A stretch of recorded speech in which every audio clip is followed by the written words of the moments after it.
How many burgers would you bang in your mouth per day? What's your favorite burger restaurant?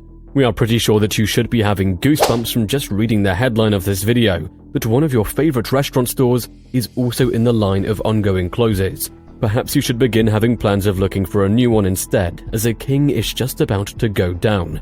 Of course, we are talking about the popular fast food chain Burger King. That has also not been left behind by this disease of mass shuttering of stores.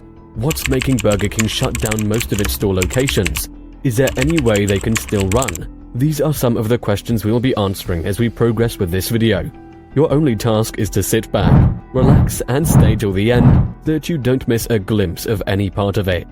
This is Burger King, the world's second largest fast food restaurant chain after McDonald's. It's began plans to shut down most of its store locations. On May this year, the CEO of Restaurant Brands International Incorporated, Josh Kobza, that owns Burger King, said they are preparing to close between 300 and 400 store locations.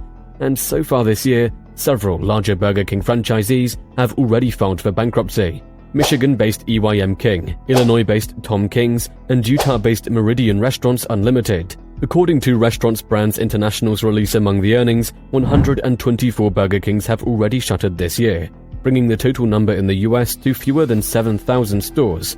Yes, you heard it. Fewer than 7,000 stores. Why? You will get to know the reason as we progress on with this video.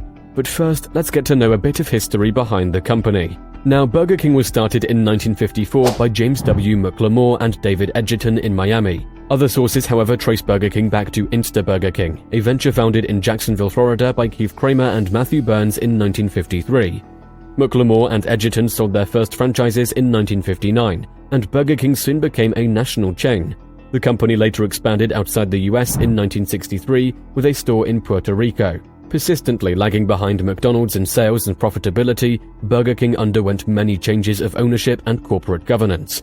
It was sold to Pillsbury Company in 1967, which in the late 1970s brought in Donald N. Smith, a former McDonald's executive, who revitalized Burger King by expanding the menu and tightening control of franchisees. Pillsbury itself was later acquired by a British company, Grand Met plc, in 1989. Grand Met became Diageo plc after its merger with the Irish brewer Guinness plc in 1997. Diageo sold Burger King in 2002 to a consortium of private equity financiers, namely the Texas Pacific Group, Bain Capital, and Goldman Sachs Capital Partners.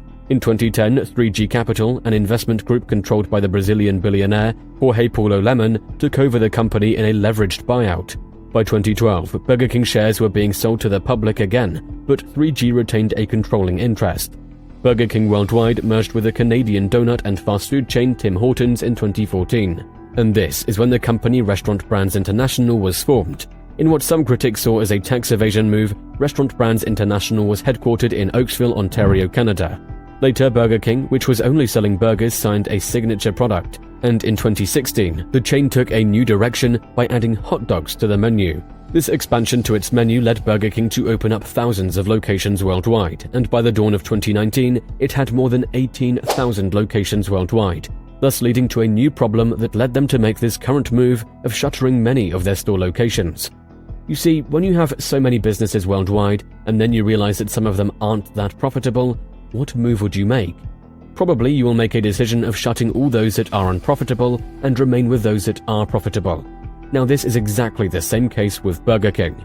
Its CEO, Kobza, said in the call that the company plans to focus on working with smaller franchisees to improve the overall health of the company's franchise system. He said that the company plans to only allow high-quality operators to build or acquire restaurants that will operate regionally and with local ownership. Since 2019, the company has been shuttering around 130 locations per year, with numbers varying due to economic reasons. Before the pandemic started, the US had over 7,300 Burger King restaurants. Today, with a negative of 500 stores, the chain is already indicating what seems to be the biggest wave of closings it has ever reported, as its franchisees fall into bankruptcy and the company is therefore acting to prevent a potential financial collapse. 2 weeks ago, during an earnings call, the CEO of Restaurant Brands International pointed out that Burger King plans to close 400 underperforming stores this year to streamline the fast food brand. Analysts have even indicated that Burger King has been suffering with lagging sales in 90% of US states, trailing behind Wendy's and its main rival McDonald's. They said that the chain was at risk of entering into a death spiral if it failed to play catch-up with its rivals, and it is with this reason that Burger King's management decided to get rid of unprofitable restaurants in 2023 in a bid to regain market share. On top of that, the restaurant is focusing on advertising and targeting a younger, more diverse market. The executive said that the campaign would make the brand more premium. The plan also aims to streamline overly complicated menus and operations. For example, the Whopper was taken off the value menu and given new flavor extensions. In this case, we saw the Chick King sandwich being replaced with a new royal line of chicken sandwiches. While the chicken sandwich took 21 steps to prepare, the Royal Crispy Chicken usually took around 5 pieces.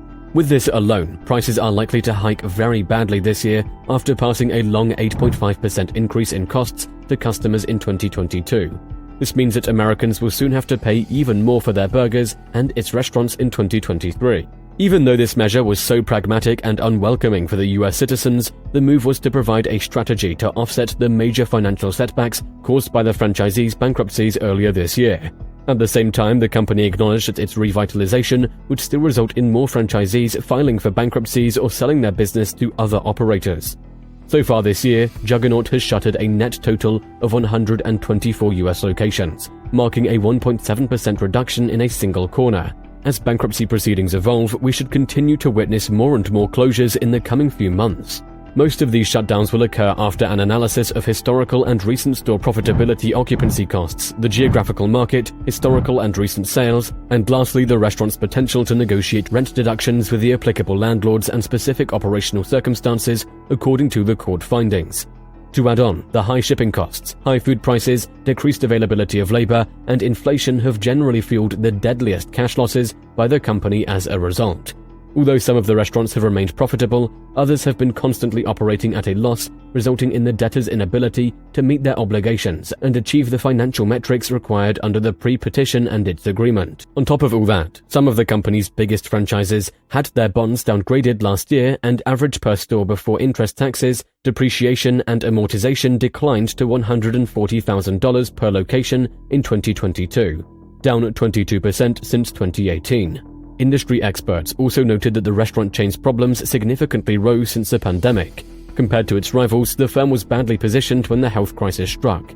Its digital platform was behind, so the brand struggled to keep up with the demand for delivery when people could not visit restaurants in person. The chain also suffered from a series of ill-fated menu changes, including the Impossible Burger, launched in 2016. Executives said it was a meat-free alternative that couldn't be found anywhere else in the fast food industry, but they faced a huge backlash when they admitted it would be cooked on the same equipment used for beef and chicken. Meanwhile, as we are witnessing the downfall of Burger King, we all just have to be cautious enough for what is coming ahead of us. Let's all hold our hearts with this heartbreak, because not even the biggest restaurant chains in America will be immune to the challenges that are coming to us in years to come. It'll reach a point where we won't be able to fix things immediately, and when that time comes, the damage shall already have occurred. What do you think about the same? Please don't forget to share with us your suggestions in the comment box below. With that, here marks the end of our video today. We hope you guys found this video entertaining and especially informative. We want you guys to continue supporting our work with a thumbs up. And if you're in a position of sharing it, you definitely have the liberty to do so. Remember to also subscribe to this channel and hit the notification bell for more of our future updates. Thanks for watching, and let's meet in our next video.